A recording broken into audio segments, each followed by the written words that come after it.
Selamat datang di channel Omah Panel Surya.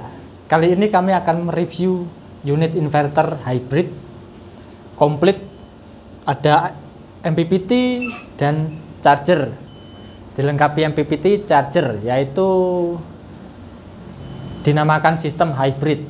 Jadi dua sumber PLN dengan baterai atau panel surya menyuplai beban kelistrikan rumah bersamaan atau digabung menjadi satu, dua power dengan satu output. Jadi dinamakan inverter hybrid. Langsung saja ke panel utama. Indikator yang merah ini adalah menandakan inverter sedang beroperasi, menyuplai beban. Kemudian bagian PLN ini ketika berpindah ke PLN, LED menyala sebagai sumber power untuk kelistrikan outputnya. Kita mulai dari sini aja, Pak. Dari power untuk menyalakan inverter, kemudian ini display untuk melihat menu-menu yang kita setting, parameter-parameter inverternya.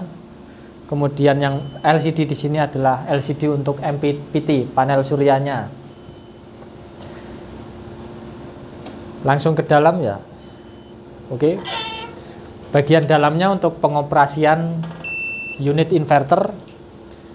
Ketika paket sudah datang, kita cek terlebih dahulu, ada yang rapi, dirapikan, ada yang berantakan, mungkin kita pastikan dulu kondisinya tidak ada penyok atau apapun, baru kita akan menyalakan inverter ini.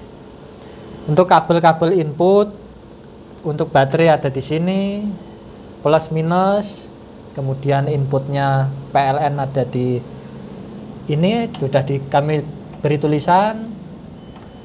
Kemudian out ini untuk ke rumah, instalasi beban kelistrikan. Dan yang sebelah sini untuk panel surya, bagian kanan ini panel surya.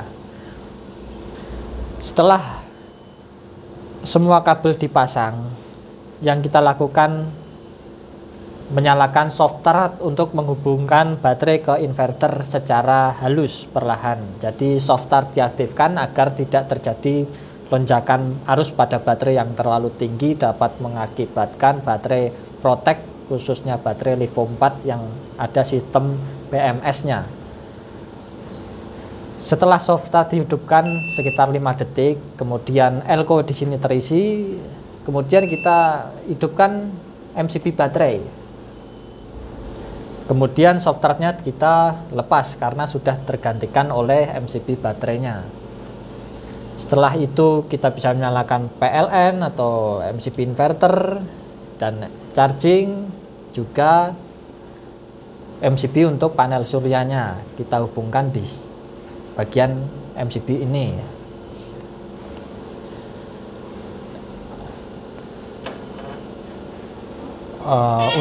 Untuk pengoperasian charger ada 3 level tahapan arus, dari arus terendah dan arus tertinggi. Dapat diatur melalui saklar switch rotary yang ada di sebelah kiri atas. Pada tab 0 charger tidak berfungsi atau nonaktif. Pada tab 1 charger berfungsi dengan arus rendah. Tab 2 arus medium pengisian, kemudian tab 3 arus tertinggi pengisian. Juga berfungsi sebagai penyesuaian kita ketika tegangan PLN rendah, maka kita bisa menyesuaikan pengisian di tab yang lebih tinggi, karena ketika tegangan PLN rendah, maka tegangan pengisian baterai juga akan ikut melemah, turun arusnya. Kemudian kita bisa naikkan lewat rotary ini. Berfungsi sebagai itu. Setelah itu kita masuk ke menu ya. Masuk ke menu.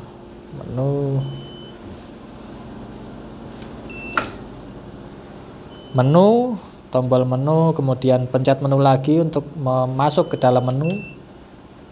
Inverter off di 49,5. Ketika baterai sudah menyentuh batasan bawah, maka inverter akan berpindah ke PLN. Inverter on ketika baterai sudah naik terisi oleh panel surya atau dari PLN, maka inverter kembali menyuplai beban. LED merah akan menyala pada tegangan 50 volt. EOD atau end of discharging, batasan terendah baterai yang dapat digunakan inverter. Setelah menyentuh tegangan ini, inverter akan off, berpindah ke PLN. Pada tegangan terendah 44, ketika EOD ini berfungsi sebagai tegangan backup terendah. Jadi ketika PLN padam, inverter tetap dapat berfungsi pada tegangan paling minimum di 44,8. Kemudian inverter akan off, khusus saat tidak ada input dari PLN.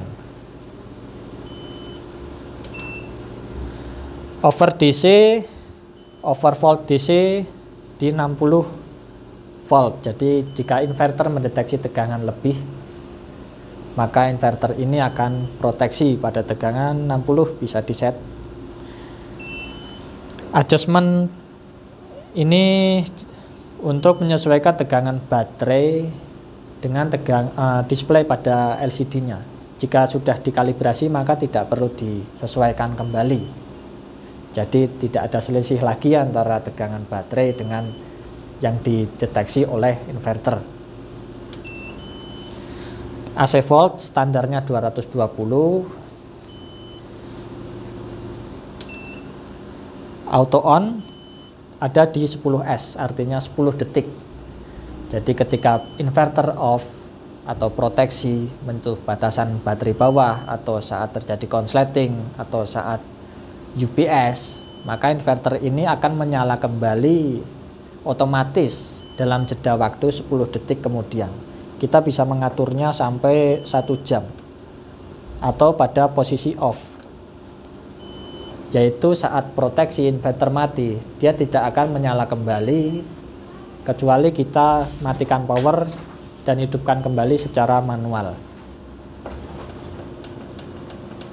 Kita set di 10 detik. Idle fan ini untuk kecepatan kipas yang ada di dalam inverter ada di 50%. Buzzer ini untuk alarm suara buzzer tititnya bisa kita nonaktifkan. Power prioritas saat ini karena ini inverter full dengan MPPT charger, maka sistemnya hybrid.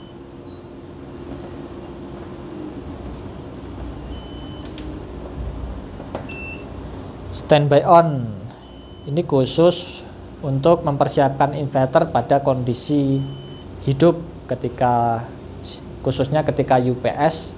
Jadi saat PLN padam nanti langsung inverternya membackup tanpa adanya jeda, khususnya pada mode UPS.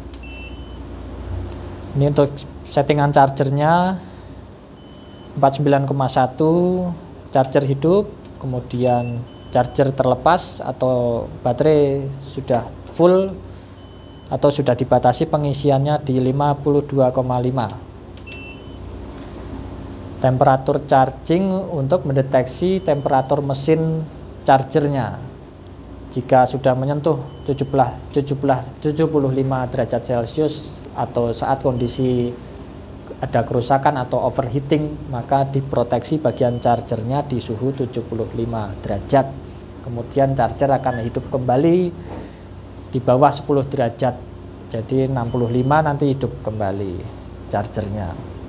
Tapi jarang-jarang karena sistemnya sudah ada fan dan sudah berfungsi dengan baik, maka proteksi untuk pengamanan charger pastinya sudah aman di 75.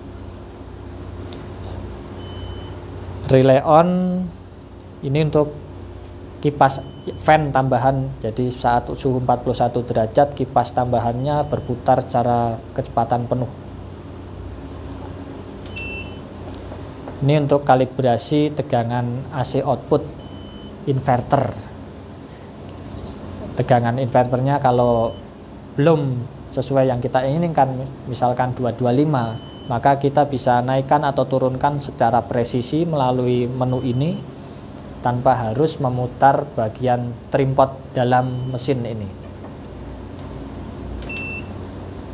Tekan menu, display utama, langsung berpindah ke inverter karena tegangan baterai sudah mencukupi. Beban saat ini disuplai oleh inverter, beban kelistrikan di rumah. Untuk tombol yang ini, untuk LED yang ini, jika proteksi maka LED hijau off ini menyala untuk menandakan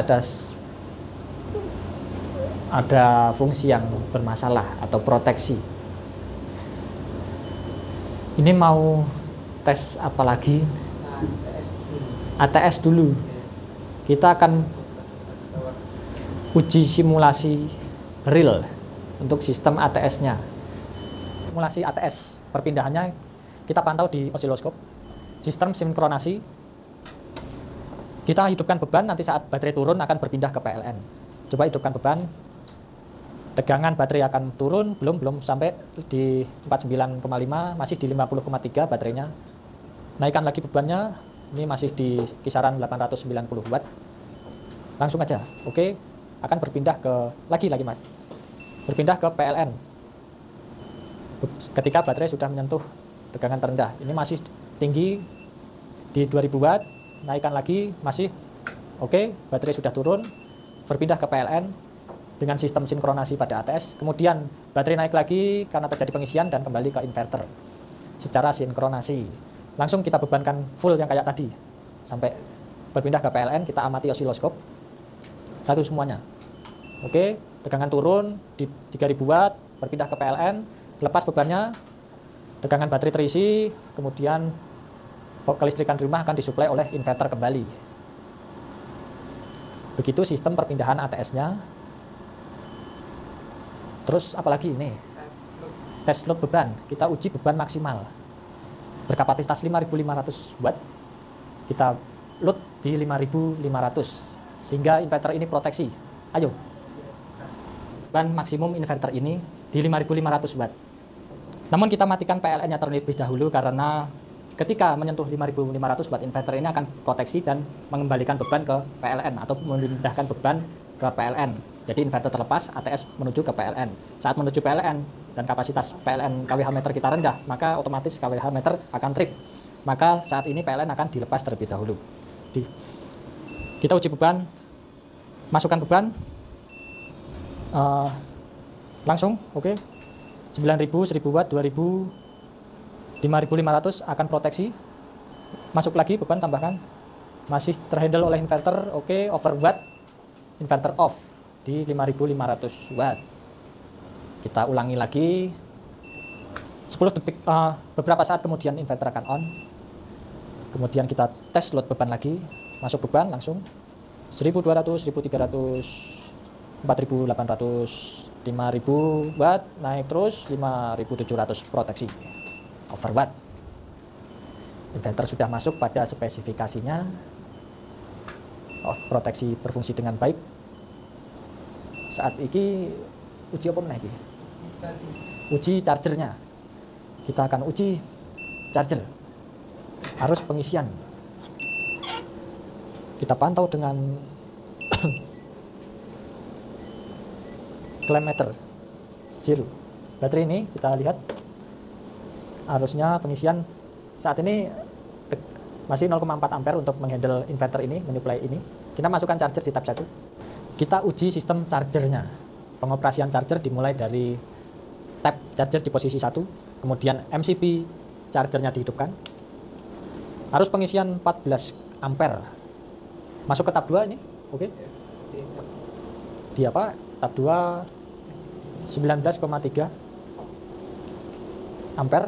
Saat perpindahan kita harus menonaktifkan ini ya. Jadi saat mau memutar ini MCB chargernya di off kan dulu, kemudian diputar lagi baru dihidupkan MCB chargernya. Ini pengisian tinggi sekali sampai kilometernya enggak mendeteksi. Berapa sih? 24,3 ampere. MCP diturunkan jika ingin menurunkan tap charger, kemudian MCP charger dihidupkan kembali, ada di 18,4 ampere. Mau ke tab 1, kita ulangi lagi, MCP charger dimatikan, kemudian tab diturunkan, hidupkan kembali charger MCP, menurun menjadi 13,1 ampere. Mematikan charger ada di posisi tab 0. Matikan MCP, kembali ke tab 0, kemudian MCP charger hidupkan, tidak terjadi pengisian. Harus pengisian 0. Begitu untuk sistem pengoperasian chargernya.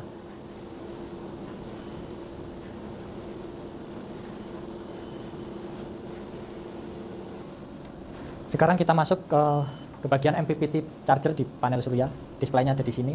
Saat ini PV 50 volt, arus pengisian 7,3. Maksimum chargernya ada di 3000 WP panel surya. Dan tegangan PV maksimum di 150 volt untuk MPPT internal yang ada di inverter ini.